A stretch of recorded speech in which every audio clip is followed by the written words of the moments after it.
silakan Pak.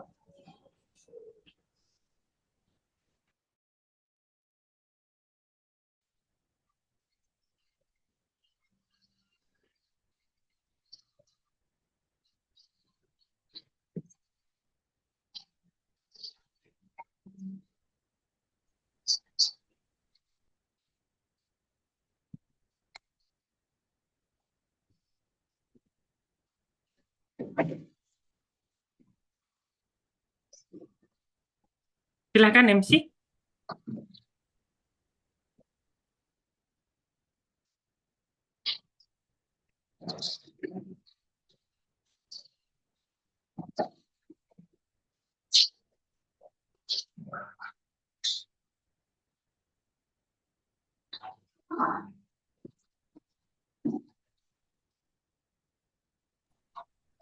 Baik, Assalamualaikum warahmatullahi wabarakatuh.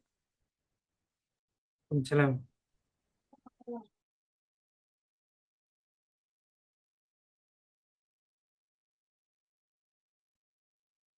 Assalamualaikum warahmatullahi wabarakatuh.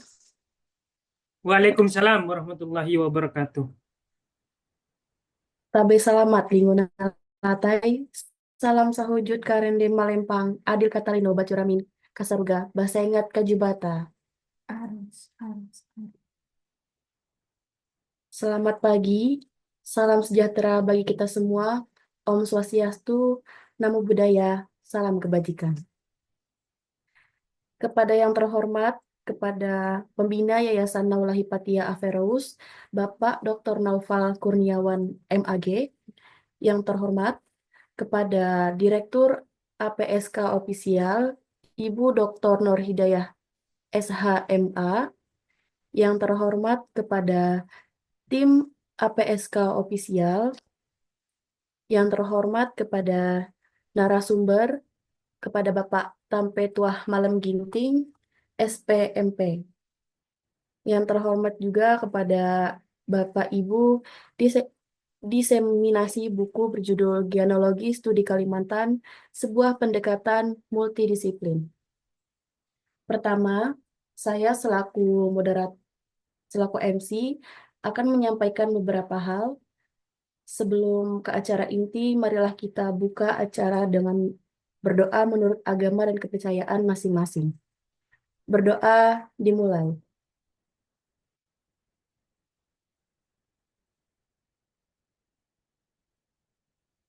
Amin. Berdoa selesai. Selanjutnya, penyampaian CV dan materi yang akan dilanjutkan oleh moderator sebagai pendamping pemateri. Waktu dan tempat dipersilahkan. Oke, baik. Terima kasih.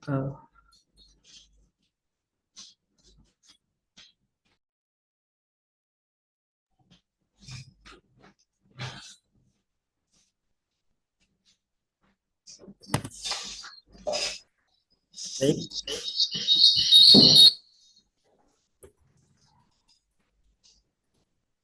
Assalamualaikum warahmatullahi wabarakatuh.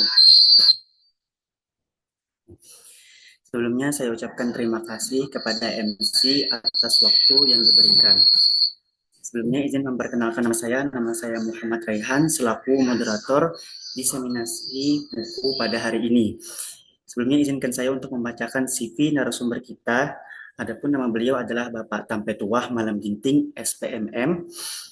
Beliau adalah lulusan dari Universitas Jambi Agribisnis dari tahun 2013 sampai tahun 2017 dan Universitas Sumatera Utara Magister Agribisnis tahun 2020 sampai 2020, scholarship atau beasiswa National Champion Scholarship Tanoto Foundation dari 2015 sampai 2017, training of trainer level 4 BNSP metode pelatihan self-branding with artificial intelligence AI by Altera Academy, language TOEFL ITP skor 580. Summary ataupun sedikit tentang beliau adalah dosen agribisnis dengan fokus pada ekonomi pertanian dengan fokus pada ekonomi pertanian dan pengembangan usaha tani, khususnya ayam lokal, mengajar di perguruan tinggi swasta di Medan dan Institut Bisnis di Komputer Indonesia. Aktif meneliti efisiensi produksi, dampak kebijakan ekonomi makro terhadap pertanian, dan digitalisasi agribisnis. Berpengalaman dalam analisis data sekunder dan kajian literatur, serta mengelola usaha peternakan ayam lokal, mengintegrasikan teori dan praktik untuk kontribusi nyata di sektor pertanian. Experience atau pengalaman beliau yaitu sebagai asisten kebun PT Surya Dumai Agrindo dari tahun 2018 sampai tahun 2020. Selanjutnya itu sebagai manajer produksi CV Ginting Farm dari tahun 2020 sampai tahun 2024. Dan selanjutnya yaitu sebagai dosen Institut Bisnis dan Komputer Indonesia dari tahun 2023 sampai dengan sekarang. Adapun publications yaitu yang pertama ada analisis efisiensi produksi ayam kampung di Kota Tebing Tinggi. Yang kedua, ada pengaruh inflasi pangan terhadap inflasi umum di Kota Medan. Dan yang ketiga, ada peran strategi pemasaran digital dalam memperkuat bisnis modern pada perusahaan startup di Kota Medan. Dan yang keempat adalah pengaruh strategi sosial media marketing terhadap keterlibatan konsumen.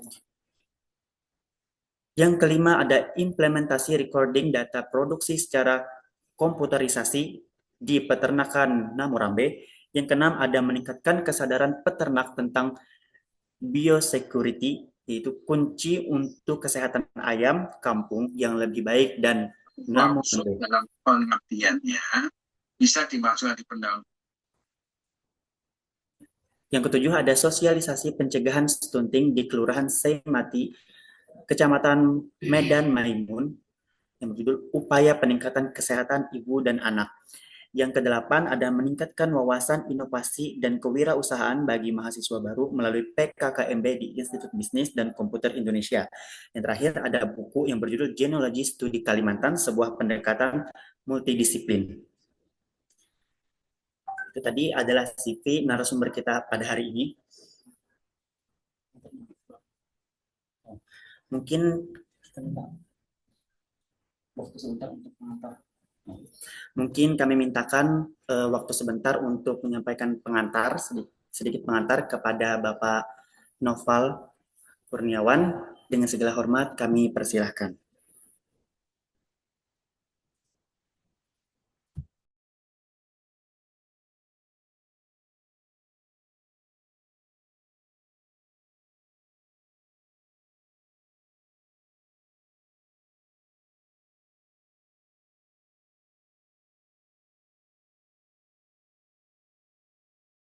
Maaf, suara saya masih di mute.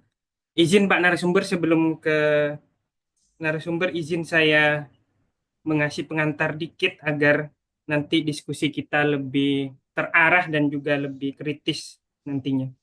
Oke, siap-siap, Pak. Bismillahirrahmanirrahim. Bismillahirrahmanirrahim. Assalamualaikum warahmatullahi wabarakatuh. Waalaikumsalam warahmatullahi wabarakatuh.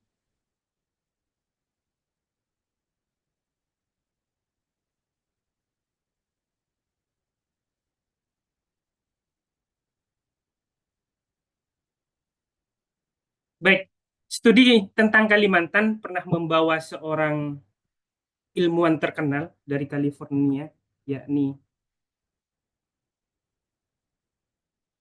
Anna Lowen Hapsing, dengan karyanya In the Realm of the Diamond Queen, di alam Ratu Berlian. Jadi inilah yang mendasari ketika kita lacak studi tentang Kalimantan yang akhirnya menjadi sebuah studi yang seksi yang diteliti oleh berbagai peneliti di dunia kayak gitu. Penelitiannya di suku Dayak Meratus dan dinamika kehidupan mereka yang dianggap marginal dan terpinggirkan di hutan lebat di Kalimantan Selatan Indonesia. Ana dengan sengaja menggerakkan fantasi perkotaan yang akrab dan keras kepala tentang diri sendiri dan orang lain seperti memotret mekanisme adaptasi yang orang Dayak Meratus lakukan terhadap hubungannya kepada birokrasi Indonesia. Akhirnya beberapa riset tentang keluarga berencana, rakyat Banjar, dan tentara Jawa.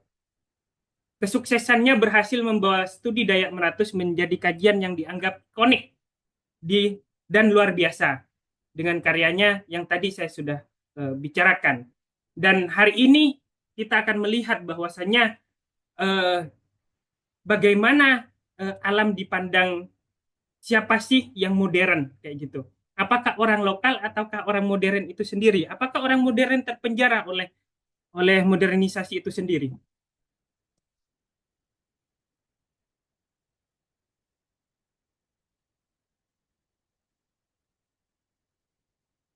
Bentar.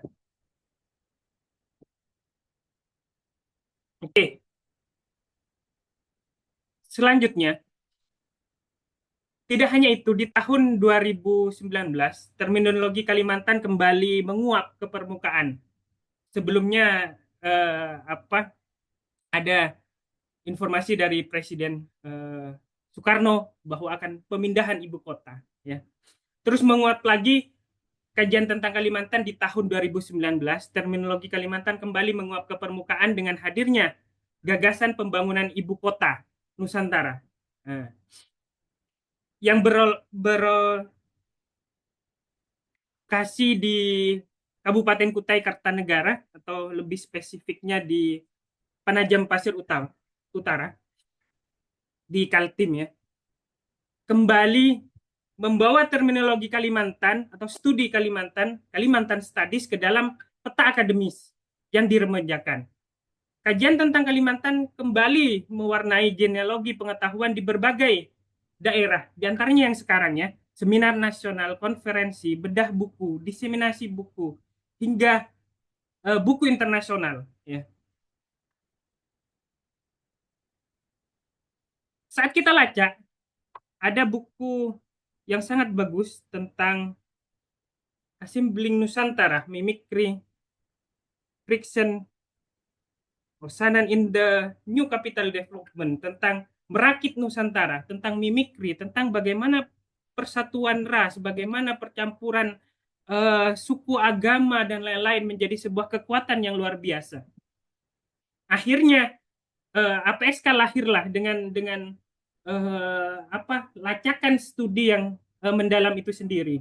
Asosiasi Studi Peneliti Kalimantan atau APSK dilahirkan dengan tujuan untuk mewadahi produksi genealogi pengetahuan kawasan Kalimantan, khususnya cendekiawannya, yang merupakan putra-putri daerah dan tidak menutup kemungkinan kolaborasi bersama mereka yang memiliki ketertarikan minat yang sama guna mengangkat kontribusi peneliti daerah. Jadi buku genealogi studi Kalimantan ini penulisnya 50% 50%, ya. 50% dari internal Kalimantan itu sendiri, 50% dari luar Kalimantan itu sendiri. Jadi semua yang menulis ini bukti cinta bahwa kita cinta Indonesia kayak gitu ya. Dan menyebarkan menjadi cakrawala pengetahuan yang berstandar dunia. APSK ini juga hadir untuk mengungkap perspektif lokal atau konstruksi pengetahuan terhadap diri mereka yang lahir dari semangat dekonstruksi dan rekonstruksi ulang pengetahuan, atau sering kita sebut dekolonialisme, tentang kawasan Kalimantan Indonesia ini yang memperkaya khazanah pengetahuan yang telah lama berkembang. Berdasarkan fakta di ataslah Asosiasi Peneliti Studi Kalimantan lahir, dan buku Genealogi Studi Kalimantan sebuah pendekatan multidisiplin ya, berbagai pendekatan ini hadir. Sebenarnya secara genealogi dan secara melacak buku ini lahir dari perjuangan panjangnya. Kita visiting research di Goethe University, akhirnya kita menemukan segitiga kemajuan dari Prancis, Jerman, dan Italia. Akhirnya juga kita ke Istanbul, bagaimana ternyata kalau berbicara keragaman dan berbicara biodiversitas, itu tentu malah Indonesia lebih kaya kayak gitu. Akhirnya kita ketemu dengan Prof. Said Hussein Alatas, bagaimana di sana ISIAS mengembangkan dekolonialisasi tentang ilmu pengetahuan. Bagaimana kemandirian epistemologi itu sendiri? Kita juga bertemu dengan BRIN, Prof. Ahmad Najib Burhani. Di situ juga beliau menguatkan bagaimana kemandirian riset dan juga riset-riset yang berhubungan dengan daerah justru diminati di berbagai negara kayak gitu. Semisal di Belanda, di Jerman, di Amerika, dan lain-lain. Akhirnya kita benar-benar serius sampai kita merumuskan International Conference on Kalimantan Studies di 2024. Akhirnya banyak kajian-kajian tentang kronik Kalimantan, daya Islam, dan berbagai berbagai buku yang mengilhami kita untuk nulis bagaimana hidup bersama raksasa, bagaimana daya Islam, bagaimana kronik Kalimantan dan lain-lain ini akhirnya kita benar-benar tekuni. Dari perjalanan panjang akhirnya melahirkan banyak buku genealogi studi Kalimantan, blueprint Kalimantan saat ini, bahkan yang ini lagi kita akan coming soon adalah urbanisasi Borneo, imajinasi, peluang, dan utopia. Sayapnya adalah EBT, energi baru terbarukan. Kita pengen sekali Indonesia ini benar-benar swasembada pangan dan energi itu benar-benar ramah lingkungan kayak gitu. Akhirnya lahirlah buku tentang kepemimpinan, manajemen lingkungan, green leader, terus smart entrepreneur. Yang terbaru adalah swasembada energi dan pangan yang berkelanjutan dan ramah lingkungan. Akhirnya buku ini berlayar begitu panjang dan begitu cepat. Udah di tangan pemerintah Kota Palangkaraya, udah di tangan tokoh pengantar kita yakni Prof. Ibnu yang merumuskan kalau di Eropa punya segitiga kemajuan, tentunya di Indonesia punya segitiga kemajuan. Beliau rumuskan di kata pengantar tentang Indonesia, Malaysia, dan Brunei. Ini adalah masa depan kita tentunya. Dan kita akan membaca buku ini atau mengkaji atau didiseminasikan karena ini sudah jadi ISBN tentang bab 9 yang nanti Narsum akan mengkelupasnya dengan rigid. Bagaimana lokalisasi dan pangan transnasional di kawasan Kalimantan. Tentunya kita tidak akan kita mungkin nanti akan mengkritisi bagaimana food estate berhasil dan gagal, dan Kalimantan masih riset terbaru adalah Palangkaraya udara terbaik di Indonesia. Apakah itu akan tetap terbaik atau kayak gimana? Bagaimana dengan food estate itu sendiri dan bagaimana sih pangan nasional dan juga perkembangannya ke depan? Mungkin itu saja sebagai pengantar dan juga mungkin agar ini bisa nanti riset dan juga paparannya akan dikritisi mendalam. Terima kasih, itu saja yang bisa saya sampaikan. Salam hormat saya ke Narsum dan juga terima kasih atas kerja kerasnya untuk tim dan juga Direktur APSK. Assalamualaikum warahmatullahi wabarakatuh. Saya kembalikan ke moderator. Waalaikumsalam warahmatullahi wabarakatuh. Kami ucapkan terima kasih kepada Bapak Dr. Noval Kurniawan yang telah menyampaikan sedikit pengantar untuk diseminasi buku pada hari ini. Baiklah hadirin sekalian, adapun tema diseminasi buku pada hari ini yaitu globalisasi dan pangan transnasional di kawasan Kalimantan. Baiklah tanpa berpanjang lebar lagi, dengan ini saya mintakan langsung kepada narasumber kita untuk bisa mempresentasikan atau menyampaikan diseminasi buku pada hari ini. Dengan segala hormat kepada Bapak Tampai Tuah Malam Ginting SPMM, dipersilahkan. Oke, baik. Terima kasih. Boleh saya dijadikan host supaya saya bisa share screen? Admin? Sudah bisa, Bapak? Sudah bisa. Sudah ya? Oke, baik. Terima kasih ya. Saya izin share, Bapak Ibu. Oke. Apakah sudah bisa kelihatan, Bapak Ibu? Aman, Pak.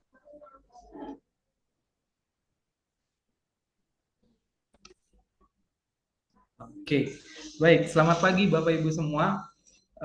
Terima kasih atas kesempatan yang boleh diberikan. Suara saya sudah terdengar jelas, Bapak Ibu?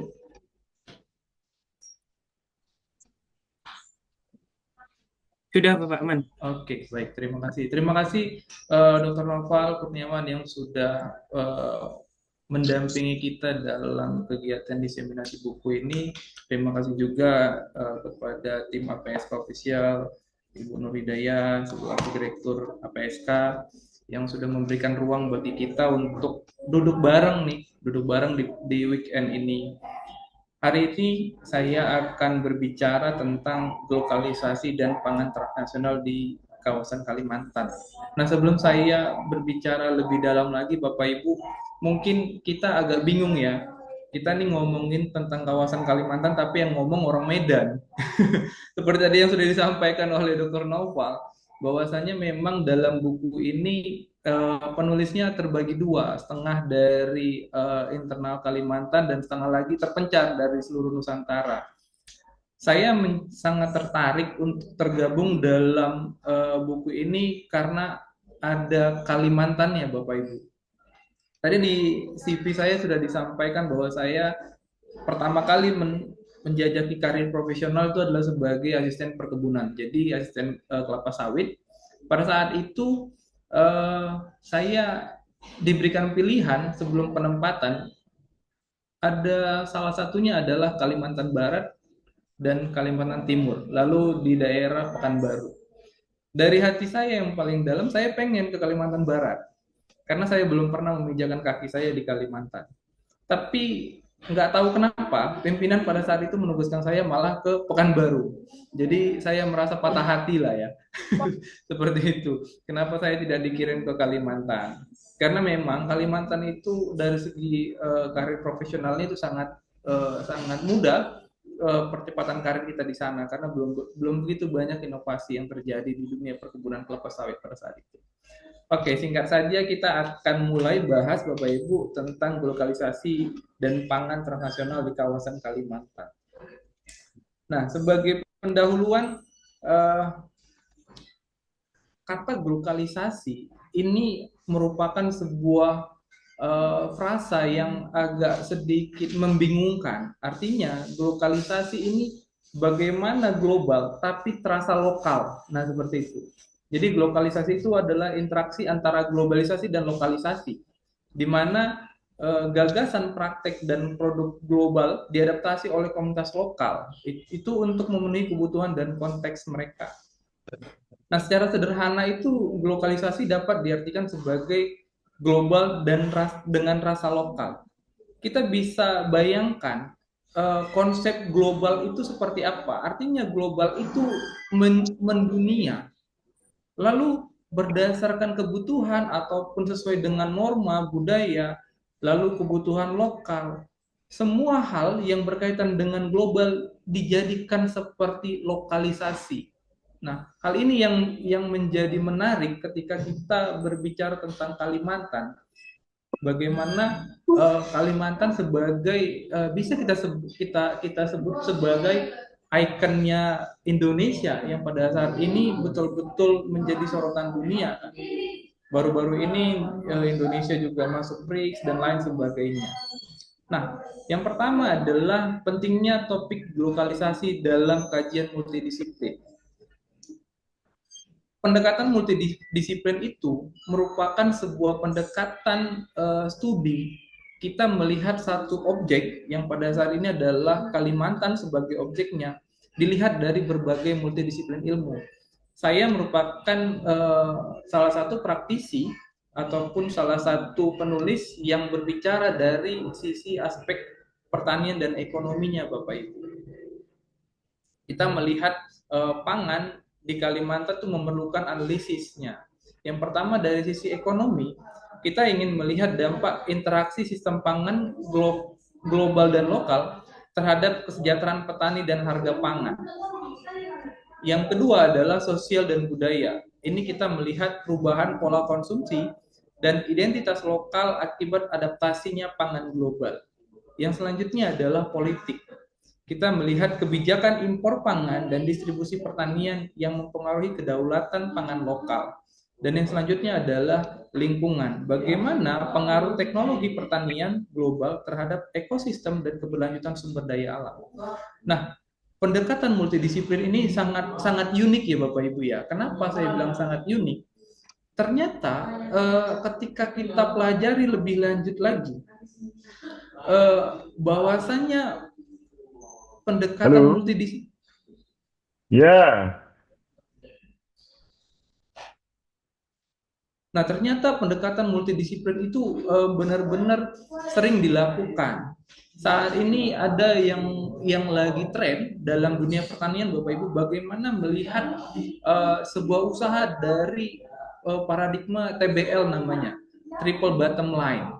Jadi kita tidak hanya melihat sebuah usaha dari sisi ekonominya saja, tapi kita lihat dari lingkungannya, lalu dari sisi sumber dayanya. Triple bottom line dia kita berbicara tentang people, planet, dan profit, seperti itu dia Bapak Ibu.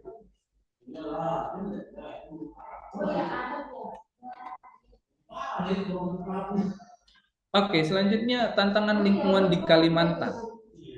Kalimantan dengan hutan tropisnya rentan terhadap eksploitasi berlebihan akibat permintaan pasar global.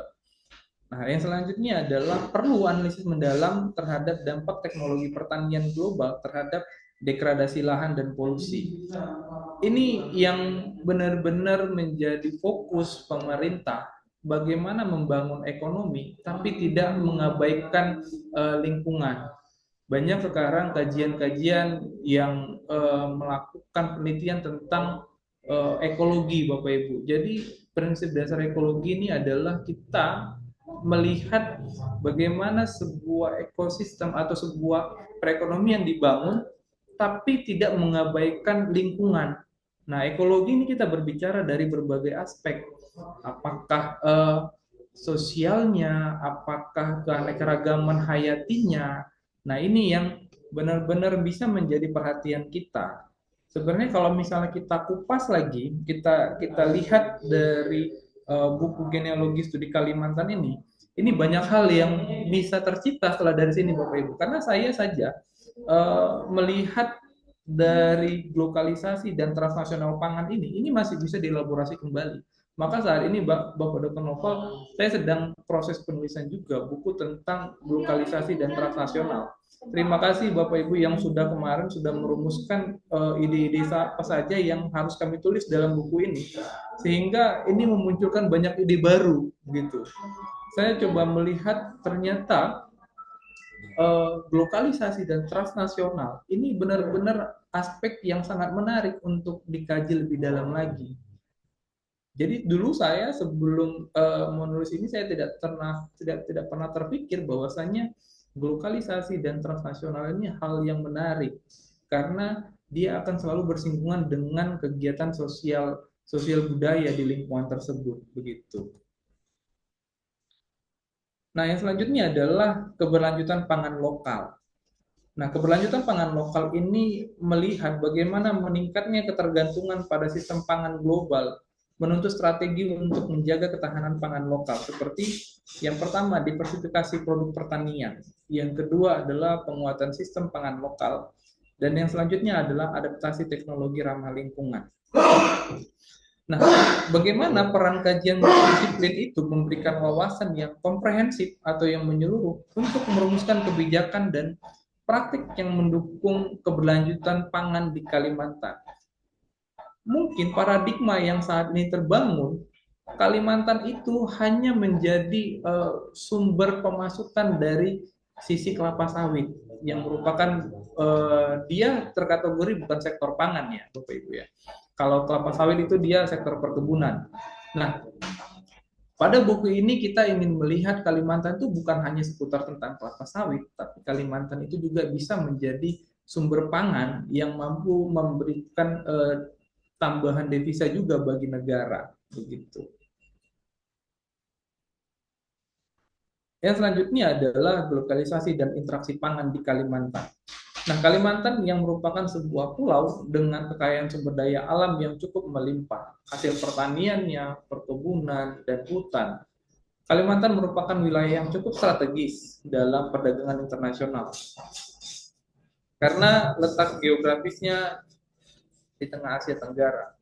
Pulau ini juga terhubung dengan pasar global melalui jalur maritim, menjadikannya bagian dari sistem pangan transnasional, baik dalam ekspor maupun impor. Nah, globalisasi di Kalimantan itu tercermin dari integrasi teknologi pertanian global, seperti integrasi modern pupuk dan pestisida, dengan praktik lokal untuk meningkatkan produksi pangan. Namun, adaptasi teknologi juga menimbulkan dampak negatif dari deforestasi dan degradasi lahan dan polusi air yang menjadi tantangan bagi keberlanjutan pangan di wilayah tersebut. Yang selanjutnya adalah bagaimana peran Kalimantan dalam perdagangan pangan transnasional. Mungkin Bapak Ibu, kata transnasional ini cukup rancu bagi kita. Apalagi transnasional kita kaitkan dengan pangan. Penyederhanaan transnasional ini adalah bagaimana kita mengadaptasi sebuah budaya dari luar dan menjadikan itu sebagai kegiatan kita sehari-hari. Jadi banyak pergeseran-pergeseran yang terjadi di kehidupan kita. Mungkin dulu kita belum pernah berpikir bahwasannya laut itu bisa disimpan dalam waktu yang lama. Tapi karena kemajuan zaman ataupun karena teknologi yang semakin meningkat, orang luar negeri berpikir bahwasannya kita butuh stok dalam pangan kita, maka mereka lakukan pengkalengan-pengkalengan ikan. Lalu itu kita adaptasi karena apa? Karena rutinitas kita ataupun karena kegiatan kita yang mungkin tidak bisa kita harus memasak menu makanan kita secara langsung kan, maka mulailah kita adaptasi. Oh ternyata ikan dikalengkan itu lebih praktis dan lama-lama itu kita adaptasi. Nah itulah yang dikatakan transnasional. Bagaimana kita mengadaptasi budaya yang dari luar sehingga itu menjadi budaya kita. Nah transnasional itu seperti itu. Tapi transnasional ini jika kita kaitkan dengan pangan ini efeknya sangat banyak. Bagaimana ketika usaha-usaha pertanian mulai muncul karena adanya budaya-budaya dari luar, produk komoditas-komoditas pertanian mulai banyak hal-hal yang baru yang bisa diusahakan. Maka ketika kita melihat globalisasi dan transnasional ini, kita tidak bisa menyalahkan atau menjustifikasi dari satu sisi saja, karena jika kita lihat dan bedah lagi, dia seperti uang logam yang memiliki dua mata sisi, gitu loh. Jadi dua sisi yang tidak bisa dipungkiri, mereka selalu ada, selalu berdampingan. Jadi ketika kita melihat lokalisasi, ketika kita melihat transnasional, kita harus menerima positif dan negatifnya, karena setiap perubahan, setiap hal-hal baru itu akan menggeser beberapa nilai dalam kehidupan kita. Nah, Kalimantan juga memegang peran penting dalam rantai pasokan global sebagai eksportir utama produk agriculture dan bahan baku seperti kelapa sawit, karet, dan kayu. Namun globalisasi di Kalimantan tidak hanya tentang ekspor, tapi juga bagaimana melibatkan impor bahan pangan seperti gandum, beras, daging, produk susu yang tidak dapat diproduksi lokal. Hal ini menyebabkan adaptasi dalam pola makan dan sistem distribusi pangan lokal. Itu mempengaruhi ekonomi, budaya, dan tradisi setempat. Globalisasi menghubungkan Kalimantan dengan pasar global sambil menyesuaikan dengan kebutuhan lokal. Membawa dampak positif seperti akses pangan yang beragam, tetapi juga resiko negatif seperti ketergantungan impor yang mengancam ketahanan pangan lokal. Ini kita akan melihat bagaimana pangan lokal versus pangan transnasional di Kalimantan. Nah, pangan lokal yang mungkin sering kita konsumsi, yang dikonsumsi di warga-warga di Kalimantan itu seperti ubi kayu, singkong, sagu, dan jagung, berakar pada budaya dan sejarah lokal. Lalu sifatnya biasanya itu ramah lingkungan dan menggunakan teknik tradisional yang adaptif. Sementara ketika adanya pergeseran ataupun muara ke arah transnasional, pola pakan, pola konsumtif masyarakat itu berubah. Sekarang sudah mulai mengkonsumsi gandum, tepung terigu. Lalu ini diproduksi secara industrial dan dengan rantai distribusi global dan lebih kompetitif harga dan mudah diakses. Ketika kita melihat pangan lokal dan pangan transnasional, ini menjadi perdebatan yang sepertinya tidak akan ada habisnya karena pangan transnasional ini dimulai dari zaman penjajahan pada saat itu, Bapak Ibu. Kita melihat tempe itu merupakan pangan lokal ya. Padahal tempe itu sebenarnya basicnya itu adalah bukan pangan lokal. Tempe itu adalah bahan baku penyusunnya adalah kedelai, yang memang kedelai bukan komoditas asli dari Indonesia. Kedelai banyak diproduksi di Argentina, di daerah Amerika Latin sana. Lalu karena pada saat zaman penjajahan dibawalah oleh Belanda sebagai pangan kita dan diolah menjadi tempe. Dan saat ini kita sudah terjebak dalam transnasional tersebut. Kita mengklaim bahwasannya kedelai merupakan komoditas pangan yang wajib kita konsumsi sehingga kita sudah ketergantungan terhadap impor kedelai. Padahal pada basicnya kedelai itu bukan tanaman asli Indonesia, tanaman yang berasal dari luar negeri yang dibawa ke sini. Sehingga saat ini jika kita melihat neraca perdagangan kita tingkat impor kedelainya sangat tinggi. Karena apa? Karena seluruh Indonesia sudah mengkonsumsi kedelai. Sementara daerah kita bukan daerah yang sangat maksimal untuk produksi kedelai. Maka karena begitu banyaknya permintaan, maka dilakukanlah impor sehingga keran kita menjadi minus dalam produksi kedelai. Seperti itu, Bapak Ibu. Nah, hal seperti ini yang memang kita tidak bisa menyalahkan siapapun karena memang sudah terjadi ratusan tahun dan kita harus menerimanya. Maka ketika kita berbicara tentang transnasional, lokalisasi, kita harus melihatnya dari sisi positif dan negatifnya. Lalu nanti kita melihat peluangnya dan ini seperti apa. Begitu.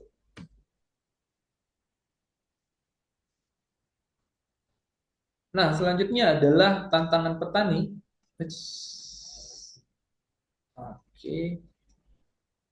Nah, tantangan petani ini dalam melihat globalisasi dan transnasional. Kita sering terjebak dalam narasi-narasi bahwasannya pemerintah mengabaikan petani yang skala kecil, tetapi kita tidak melihat dari efek yang lain.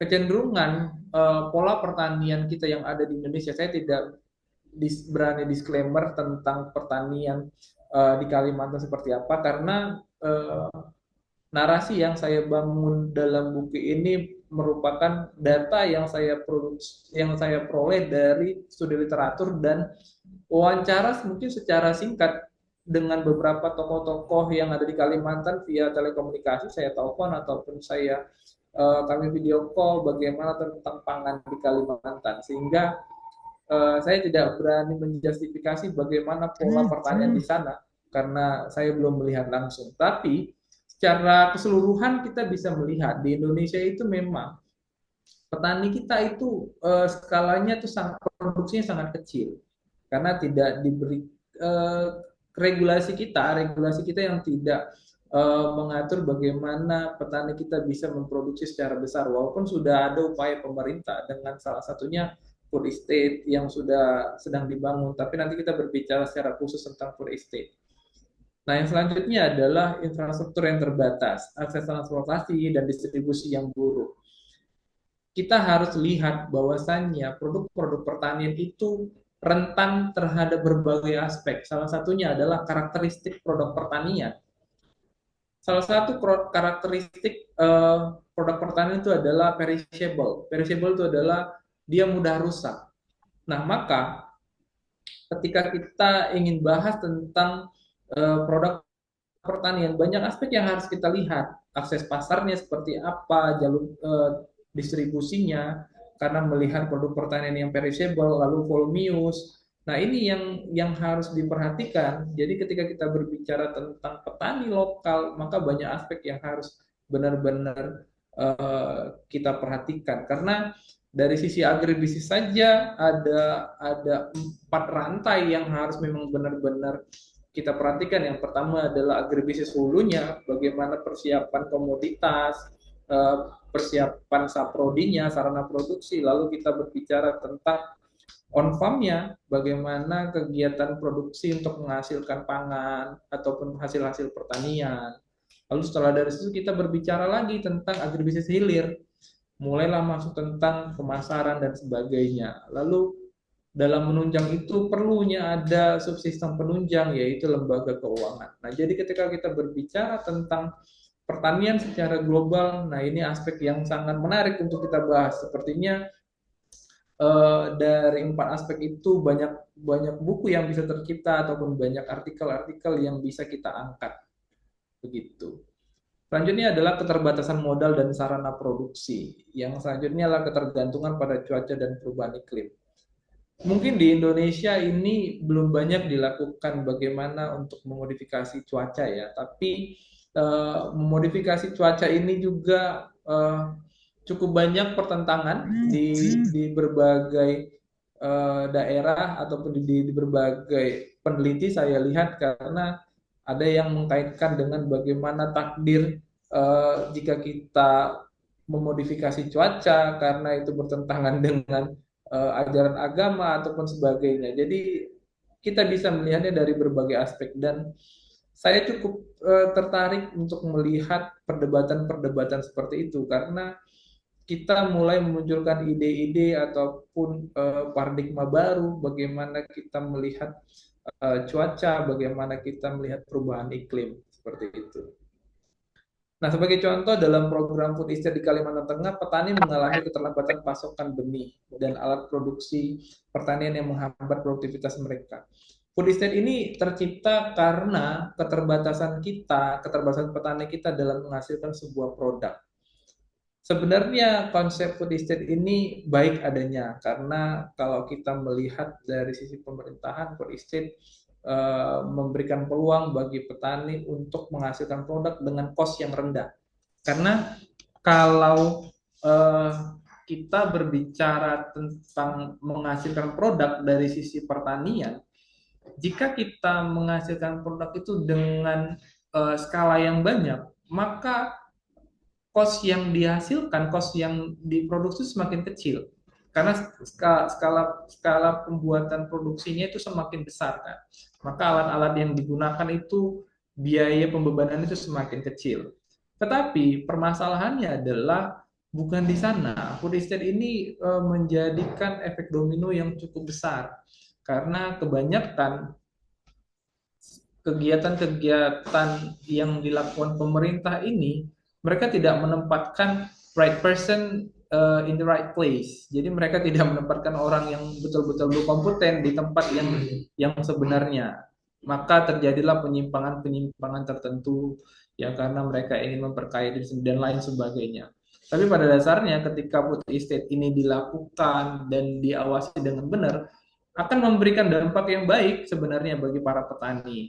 Mereka mendapatkan kesempatan untuk bisa berkompetitif di kawasan global seperti itu, karena mereka punya harga pokok produksi yang lebih rendah.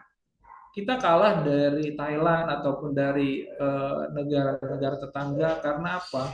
Karena teknologi yang mereka gunakan sudah sangat maju, tapi kita kan tidak, kita masih menggunakan teknologi yang tradisional, sehingga biaya produksi kita itu melonjak tinggi. Nah, itu yang menjadi dasarnya kenapa pemerintah memunculkan ide food estate. Walaupun food estate ini harus dikaji lagi dari berbagai aspek, salah satunya yang paling penting adalah aspek lingkungan dan sosial.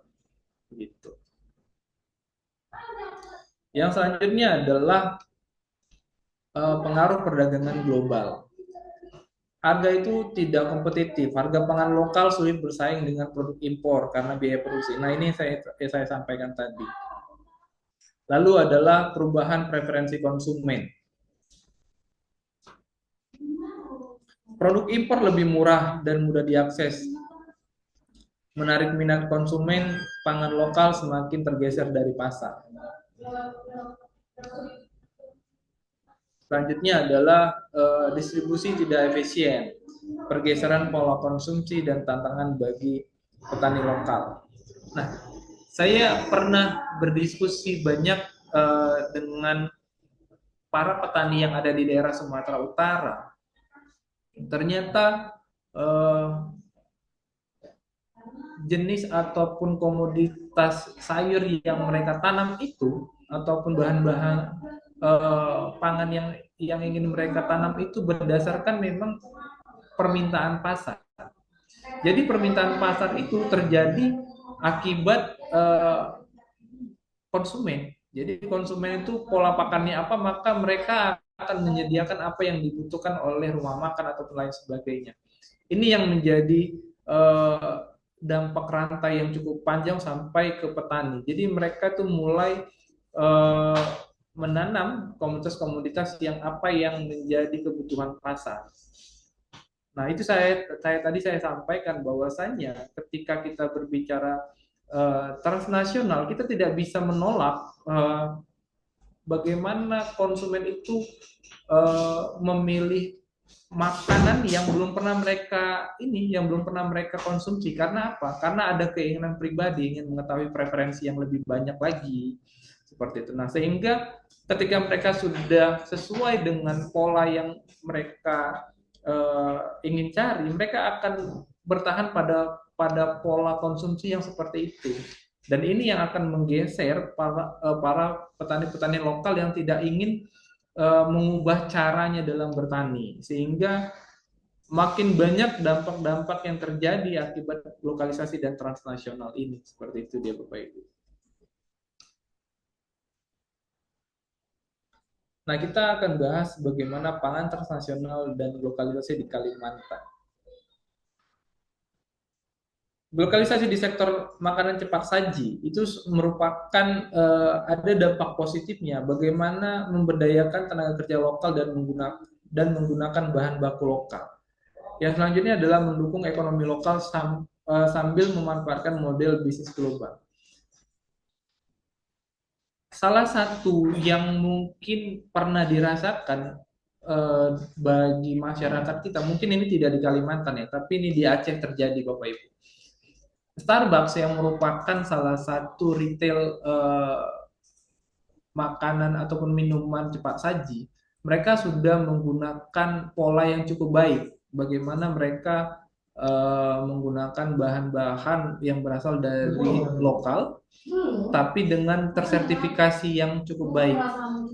Ada namanya pola kemitraan fair trade, di mana Starbucks itu mereka menjalin kerjasama dengan para petani kopi yang ada di Aceh, tapi dengan sertifikasi yang mereka sudah tetapkan.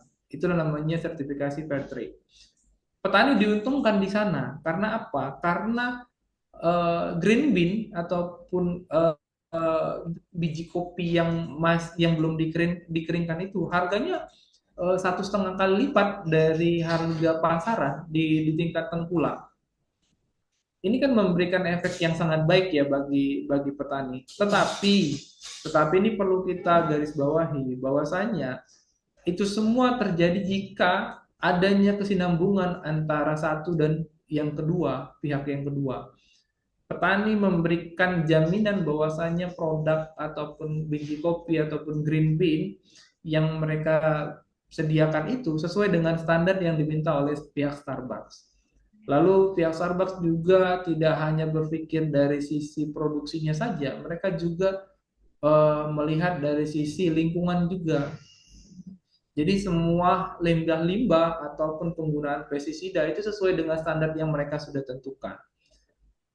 Mungkin jika dikaji ulang itu sebabnya dasar penentuan harga mereka itu jauh lebih tinggi dibanding di tingkat tengkulak. Karena apa? Karena ada efek pengendalian lingkungan yang mereka masukkan dalam proses perhitungan harga. Nah, ini yang cukup menarik Bapak Ibu ketika kita berbicara tentang globalisasi seperti itu. Yang selanjutnya adalah adaptasi produk pangan impor. perubahan pola konsumsi yang semakin mudah diakses, terutama di perkotaan. Sekarang ini jika kita tinggal di perkotaan, semua semakin mudah karena adanya teknologi ya Bapak Ibu ya. Teknologi sekarang ini eh, bisa menghubungkan kita dari tempat yang satu ke tempat yang lain tanpa harus berpindah tempat. Mungkin kalau dulu kita ingin tahu kabar saudara kita yang berbeda tempat, kita membutuhkan waktu yang cukup lama kan, menghabiskan waktu berjam-jam. Tapi saat ini kita hanya tinggal buka handphone, kita video call, kita langsung tahu kabarnya. Bukan hanya sebatas suara, kita tahu secara fisik, oh ternyata dia baik-baik saja, kupingnya masih dua, hidungnya masih satu, seperti itu. Nah inilah yang memberikan dampak juga pergeseran tentang adaptasi pangan kita. Adanya teknologi memberikan preferensi berbeda bagi masyarakat yang ada di Kalimantan. Mungkin malah tidur. mungkin di kalangan kita, sebelum adanya teknologi kita tidak tahu ternyata pizza itu enak. Tapi karena adanya teknologi dalam menyebarkan informasi yang begitu luas, maka saat ini pizza sudah sampai di tangan kita dari daerah Italia sana sudah sampai ke kita. Dan kita sudah bisa merasakan apa yang orang luar negeri rasakan tentang pizza. Nah, ini yang mengubah pola konsumsi kita, begitu. Ada sisi baiknya, ada sisi negatifnya, tapi kita harus bisa mengendalikan bagaimana cara kita memilah-milah ya Bapak Ibu. Karena tentang pola konsumsi ini kan akan berkaitan dengan pendapatan yang dimiliki oleh setiap warga. Karena bagaimanapun ada beberapa jurnal yang sudah dipublikasi di jurnal nasional ataupun internasional, pendapatan itu sangat berpengaruh terhadap pola konsumsi. Kebanyakan semakin tinggi pendapatan, pola konsumsinya juga naik seperti itu. Nah ini juga yang mengakibatkan produk pangan lokal itu kebanyakan sudah mulai ditinggalkan seperti itu. Yang selanjutnya makanan tradisional yang mendunia. Mulai tahun kalau tidak salah 2023 sampai 2024 media sosial ini menjadi sebuah media yang cukup digemari dari berbagai usia ya saya lihat. Karena dulu paradigma yang terbentuk adalah orang yang main media sosial itu usianya masih muda, tapi sekarang tidak, terbalik malah. Saya melihat orang-orang tua sudah mulai bermain media sosial. Ini kita tidak melihat dari sisi normanya ya, tapi kita melihat dari sisi pengguna. Kita melihat usia tidak menjadi penghalang bagi mereka yang ingin mengeksplor diri mereka ke media sosial. Tapi kalau kita melihat dari sisi pangannya, ada cara yang cukup elegan saya lihat. Bagaimana banyak food blogger ataupun influencer yang mulai mempromosikan makanan tradisionalnya seperti soto Banjar ataupun Mandai ke masyarakat global, sehingga semua orang tuh tahu ternyata Kalimantan itu cukup sangat banyak digemari makanannya begitu. Nah, jadi kita bisa melihat bahwasannya peran media sosial itu sangat kuat saat ini untuk mengangkat kembali jenis-jenis pangan lokal, karena setiap hari orang selalu berkontak dengan media sosial. Saya bisa melihat kayaknya anak-anak zaman sekarang satu hari tanpa media sosial ataupun satu hari tanpa handphone itu kayaknya hal yang mustahil ya. Baru bangun tidur mereka sudah pegang handphone, lalu sambil makan mereka pegang handphone. Nah ini yang dimanfaatkan bagi penggerak-penggerak ataupun pelaku di media sosial untuk mengangkat pangan lokal menjadi sebuah pangan yang cukup diminati bagi kawasan global seperti itu Bapak Ibu. Selanjutnya adalah dampak positif globalisasi terhadap inovasi lokal. Nah ini tadi sudah saya sampaikan. Nah, begitu Bapak Ibu yang bisa saya sampaikan terkait lokalisasi dan transnasional pangan lokal yang ada di Kalimantan. Mungkin kita akan lebih bisa berkomunikasi dalam sesi tanya jawab. Saya kembalikan kepada moderator.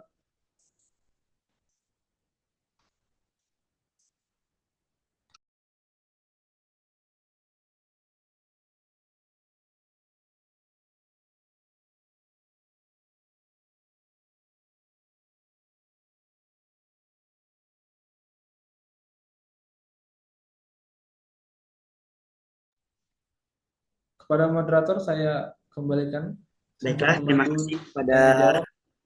narasumber kita. Selanjutnya kita memasuki sesi tanya jawab. Sebelumnya ini sudah ada yang bertanya, Pak, dari Ibu Yunita.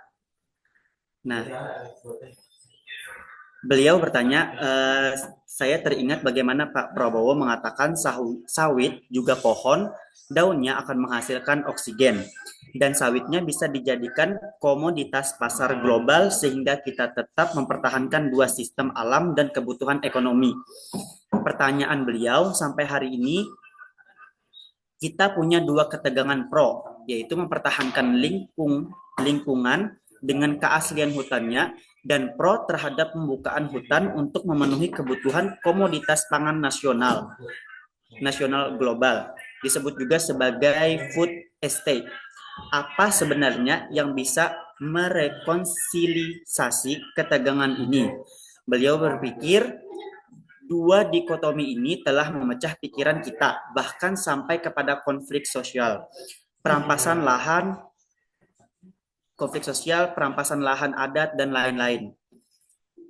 Di sini seolah-olah mindset yang terbentuk adalah selalu pemerintah dan swasta, atau bisa disebut juga dengan crony capitalism, melawan masyarakat beserta hutan farming seperti ini seyogianya harus diselesaikan dan diberikan solusinya. Jadi dari kata beliau tadi, bagaimana tanggapan Anda, Pak, sebagai narasumber? Oke, baik. Saya akan jawab pertanyaan dari Ibu Yunita ya. Ibu Yunita berarti dari Papua ya, Ibu ya? Dari Jayapura. Jayapura, Pak. Baik, terima kasih Ibu. Salam ya di Jayapura. Nah, jadi sebenarnya tentang perkebunan kelapa sawit ini permasalahan yang tidak akan pernah putus, Ibu ya. Karena sebenarnya kelapa sawit itu sangat banyak manfaatnya jika kita melihat dari aspek hasilnya. Karena sampai dengan saat ini saja produk turunan dari kelapa sawit itu sangat banyak digunakan, mulai dari kosmetik, pangan, dan lain sebagainya. Dan saat ini sudah ada lagi ke bahan bakar ya. Kalau dulu kita mulai B20 dan sekarang sudah ada biodiesel yang B100 ya, kan seperti itu, yang full murni dari CPO. Nah, tapi memang permasalahan kelapa sawit ini agak rumit diselesaikan karena banyak kepentingan-kepentingan yang tersita di sana, Bapak Ibu. Karena saya selaku dulu pernah menjadi asisten perkebunan. Kebetulan Ibu Yunita, saya pada saat itu menjadi asisten perkebunan di daerah Pekanbaru ya. Dan salah satu cabang kita ada juga di daerah Papua. Guru besar kami adalah pada saat itu First Resources. Jadi ada namanya First Resources, ada di Kalimantan juga, ada di Papua. Untuk mendapatkan HGU itu kan prosesnya panjang ya Bapak Ibu, dan dalam pendirian sebuah perkebunan harus melewati tahap yang cukup panjang. Jadi seingat saya dulu sewaktu di perkebunan kami punya lahan sekitar 6.000 di daerah Sungai Paning. Dari 6.000 itu sekian persen itu memang harus disisakan untuk kawasan hutan. Memang tidak, dia termasuk dalam HGU, tapi dia harus difungsikan sebagai kawasan hutan dan tidak dijadikan daerah produksi. Sebenarnya asalkan aturan-aturan yang berlaku yang sudah ditetapkan oleh penentu kebijakan ini dijalankan dengan benar, saya rasa eh, akan sedikit meminimalkan pertikaian-pertikaian yang ada gitu. Kalau dari sisi luasan, saat ini kita merupakan luasan perkebunan yang paling besar ya di dunia ya. Tapi masalah produktivitas kita masih kalah dari Malaysia. Ini kenapa? Karena memang kita tidak terlalu fokus dalam membedah dan ataupun menaungi seluruh petani kelapa sawit ataupun perkebunan-perkebunan itu. Jadi sebenarnya kalau kita melihat apakah yang disampaikan Pak Prabowo itu benar, ya benar. Tapi apakah kita bisa menjamin, karena saat ini juga kita tidak bisa percaya 100% terhadap seluruh perwakilan kita di pemerintahan. Karena jika kita berbicara tentang kebijakan yang dihasilkan, selalu berpihak pada yang punya kepentingan, maka sebenarnya kita yang bisa kita lakukan adalah melakukan dari sisi pendidikan, kita bisa melakukan riset-riset yang bisa menjadikan rekomendasi ataupun sebagai referensi bagi pemangku kebijakan dalam memutuskan ataupun membuat aturan ya Bapak Ibu ya. Karena basicnya adalah kita harus sama-sama aware terhadap perkembangan saat ini. Kalau kita sudah dibutakan dengan hal-hal yang melupakan kebijakan-kebijakan yang keberpihakan pada masyarakat, nah ya kita nanti akan diabaikan seperti itu. Jadi saya rasa Ibu Yunita melihat fenomena yang Ibu sampaikan memang tidak bisa diselesaikan dari satu sisi saja, karena itu banyak hal yang memang harus kita diskusikan lebih lanjut seperti itu Ibu Yunita.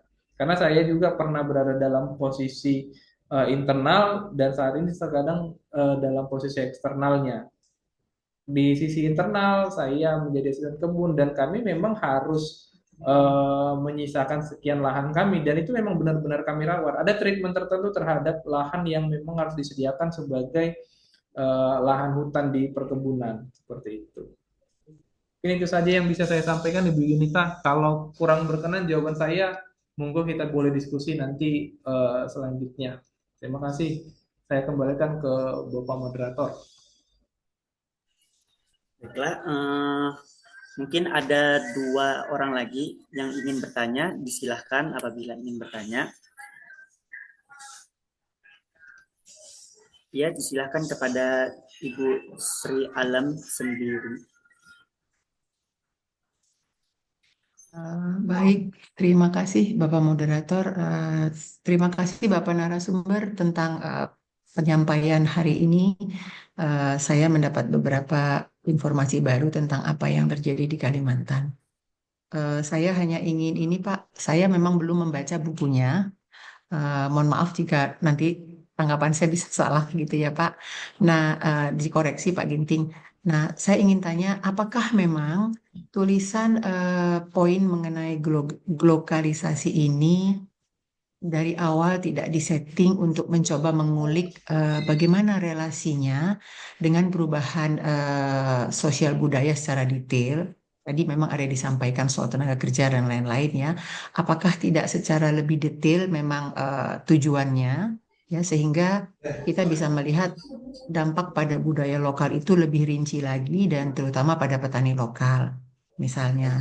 Apakah tidak ada bagian yang tergerus dari tradisi pangan lokal yang hilang misalnya, selain kita menyoroti impact positifnya tadi, dan kalau ada yang hilang, tadi Bapak sudah menyampaikan ada pola makan yang berubah, kira-kira ada nggak dalam buku itu nanti lanjutannya akibat kehilangan pola konsumsi yang begini, itu berimpact begini-begini pada perempuan, pada laki-laki. Misalnya, kalau memang tidak sampai sejauh itu tujuan penulisan bukunya, ya tidak apa-apa. Tapi kalau memang ada, mungkin itu sangat baik gitu ya, dan saya tertarik sekali untuk membacanya. Kemudian satu Pak, dari sisi metode, tadi Bapak ada menyampaikan pada saat bicara soal pola pertanian, tadi dikatakan Bapak lebih mengacu pada data-data sekunder dan memang melakukan wawancara pada beberapa orang terkait kepentingan studinya.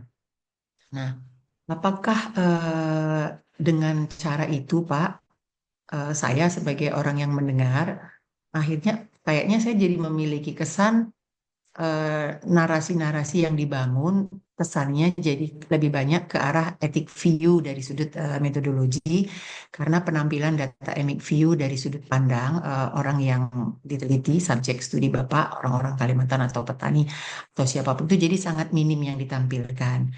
Kalaupun memang demikian sih ya nggak apa-apa juga karena sah-sah saja. Tapi maksud saya kalau memang begitu mungkin sebagai apa metodologis barangkali perlu dituliskan sehingga saya yang baca misalnya sebagai seorang yang sedang menekuni dunia antropologi dan terus belajar di dunia antropologi paham oh ini narasi yang dibangun jadinya ke ini framingnya begini ya kurang memperhatikan aspek emiknya gitu jadi saya bisa paham isinya kelebihannya dan kekurangannya dan tidak mempertanyakan hal-hal yang mungkin memang bukan menjadi bagian dari yang distudi tentang topik lokalisasi.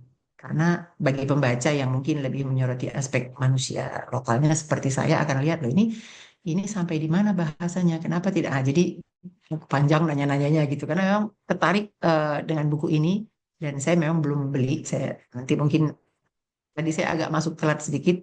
Barangkali kalau pengen beli bukunya mungkin bisa diinfo kemana gitu. Terima kasih Pak. Mungkin itu saja yang ingin saya sampaikan. Selamat pagi. Oke, baik Ibu. Terima kasih Ibu Sri Alam Sembiring. Ibu dari mana, Ibu? Apakah memang dari Sumatera Utara juga? Saya dari Sumatera Utara, Pak, mengajar sehari-hari di FISIP USU di program studi antropologi. Jadi saya tarik sekali dengan persoalan lokalisasi. Cuman yang saya harapkan mungkin tidak sedetail itu karena memang mungkin tujuan penulisannya nggak sampai seperti itu dan lebih banyak bicara aspek teknologi pertanian dan lain-lain. Itu saja. Terima kasih, Pak. Oke, baik Ibu. Terima kasih. Tadi ada 2 poin penting yang Ibu tanyakan. Nah, jadi memang Bapak Ibu, saya di awal tadi saya langsung disclaimer bahwasanya dasar penulisan saya itu berdasarkan studi literatur atau dan via wawancara langsung melalui teman-teman atau komunitas-komunitas yang ada di sana. Saya tidak berani kulik secara mendalam Ibu tentang bagaimana aspek globalisasi disentuh terhadap perubahan masyarakat dan sebagainya. Karena dari saya pun menyadari bahwasannya ketergabungan saya dalam tim penulisan ini berdasarkan ajakan yang ada di media sosial. Lalu saya tertarik karena ada objek Kalimantannya di sana. Karena saya tidak bisa bergabung pada saat itu ketika saya menjadi asisten perkebunan di Kalimantan, maka mungkin ini bisa menjadi pelepas rindu saya bagaimana merasakan suasana Kalimantan seperti itu Ibu. Nah, jadi saya pun hanya membahasnya secara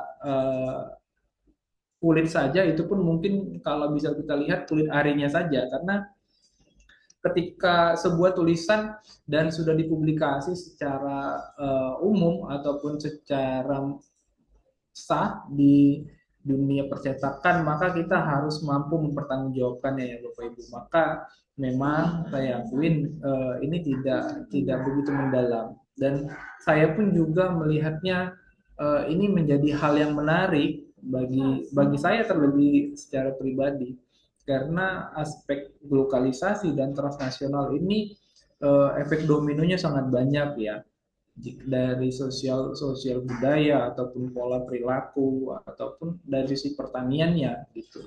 Apalagi kita bisa juga melihat jika globalisasi dan transnasional ini kita pindahkan dari lokusnya atau dari tempatnya, maka ini menjadi hal yang cukup hangat untuk diperbincangkan di setiap daerah ya Bapak Ibu. Nah itu dia pertama untuk arah tujuan penulisannya. Lalu yang selanjutnya Ibu tentang metodenya. Nah, dalam metodenya ini memang tidak difokuskan pada perubahan pola perilaku, tapi ingin menceritakan bagaimana pangan itu mampu diadaptasi dengan teknologi-teknologi yang ada. Karena seperti yang salah satu yang saya angkat, bagaimana food estate itu betul-betul memberikan dampak sebenarnya yang baik jika dilakukan dengan kebijakan yang benar. Karena kami dari sisi pertanian, Bapak Ibu, melihat, apalagi saya agribisnis ya, agribisnis itu kan kita berbicara bukan hanya tentang produknya, tapi kita berbicara tentang berapa biaya yang dikeluarkan untuk sebuah unit produk yang ada, produk yang dihasilkan. Maka prinsip dasar ekonomi, jika semakin banyak produk yang dihasilkan, maka biayanya kan semakin rendah. Karena ada biaya alat yang dikeluarkan yang bisa ditompangkan ke situ sehingga biayanya semakin rendah. Tapi kenyataannya food estate yang harusnya bisa memberikan kabar baik bagi masyarakat tapi menjadi berita yang sangat menyeramkan. Karena apa? Karena memang setiap kebijakan yang dihasilkan itu tidak akan selalu baik bagi semua pihak ya. Contoh saja perkebunan dihasilkan maka ada dampak lingkungan yang dirusak. Tapi ketika sebuah perkebunan diciptakan itu melalui proses yang sangat panjang. Dokumen AMDAL-nya pun itu sudah mengkaji bagaimana dampak perkebunan ini bisa mengembalikan nilai-nilai yang sudah dihilangkan dengan standar-standar tertentu. Tapi kenyataannya kan tidak. Ini diabaikan oleh beberapa pihak yang sebagai pengawasnya, kan gitu ya Bapak Ibu ya. Sehingga sebenarnya jika dilakukan dengan benar, kajian yang memang benar-benar tepat, maka itu akan baik. Maka saya sampaikan kepada Ibu Sri Alem, nanti mungkin kita bisa diskusi ataupun berkolaborasi, karena saya juga berada di Medan. Saya mungkin akan belajar banyak ke Ibu juga, kita bisa diskusi panjang. Karena yang pertama, Ibu, selain dari sisi objek yang ingin kita bahas, tapi ada kedekatan juga ini Bu, antara saya dengan Ibu nih. Karena istri saya juga baru sembiring. Jadi sudah secara otomatis ada kedekatan emosional yang terbangun nantinya. Mungkin itu aja Ibu. Kalau misalnya kurang memuaskan jawaban saya mohon maaf. Terima kasih. Saya kembalikan kepada moderator. Ya, baik. Selanjutnya saya akan masih membuka satu untuk penanya. Bagi yang ingin bertanya, dipersilakan untuk mengangkatkan tangan dan memperkenalkan nama serta berasal dari mana.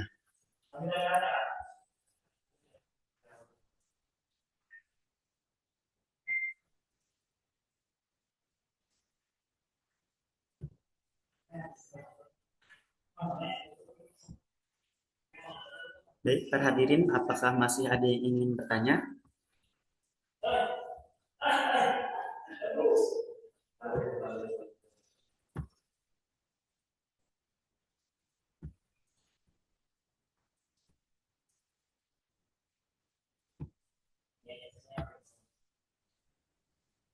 Tidak ada mungkin ya?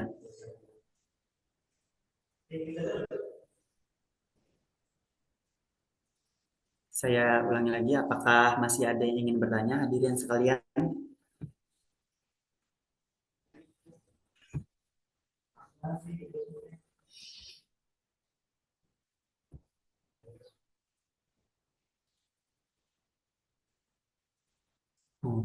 Baik, mungkin sudah cukup ya Pak ya untuk sesi tanya jawabnya.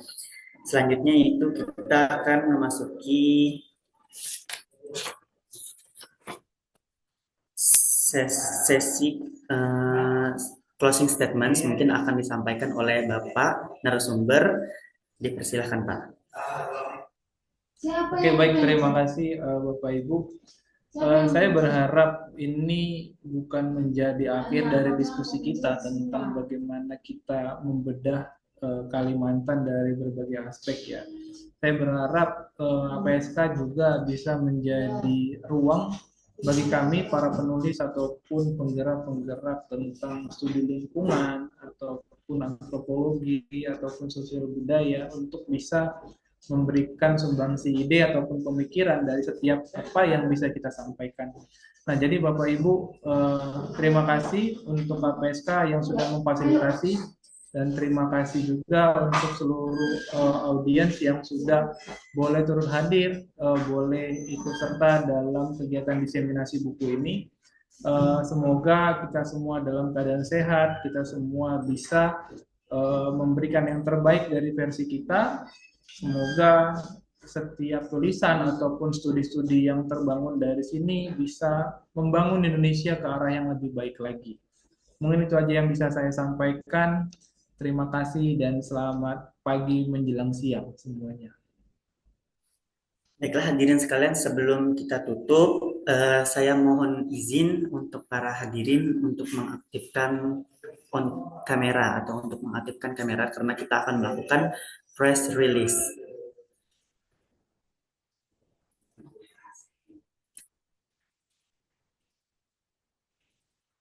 Sekali lagi izin kepada mohon hadirin untuk mengaktifkan kameranya karena kita akan melakukan sesi dokumentasi.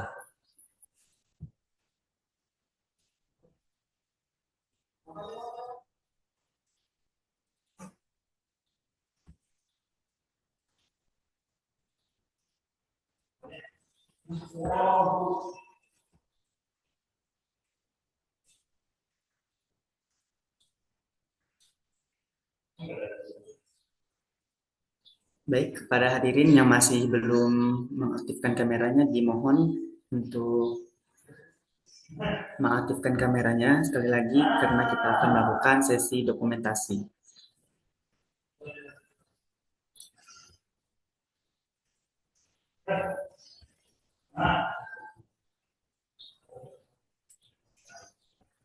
Dihitung, Rehan.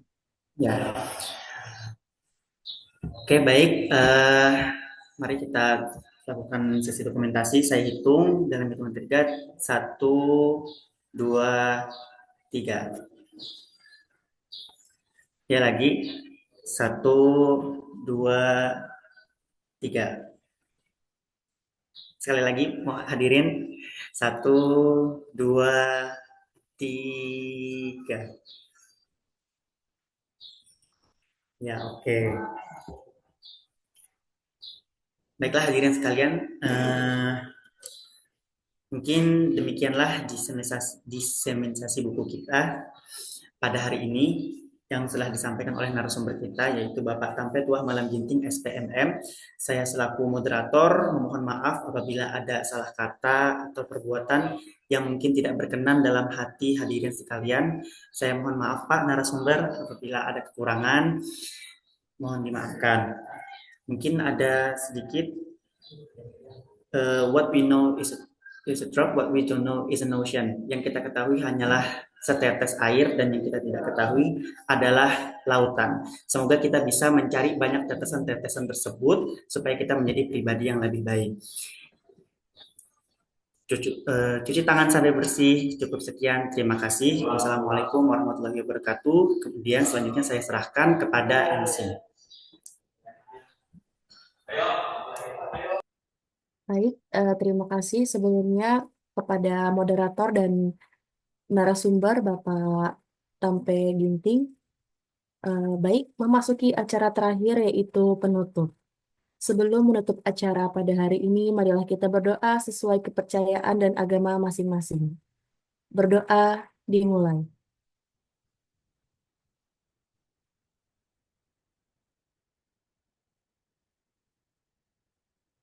Berdoa selesai. Amin. Para hadirin yang kami hormati, terima kasih atas partisipasinya pada kegiatan hari ini. Saya selaku MC memohon maaf apabila ada perkataan serta perbuatan yang kurang berkenan untuk kita. Sampai jumpa, semoga berkah dan bermanfaat sukses untuk kita semua. Amin. Wassalamualaikum warahmatullahi wabarakatuh. Kasih izin ya Bapak Ibu.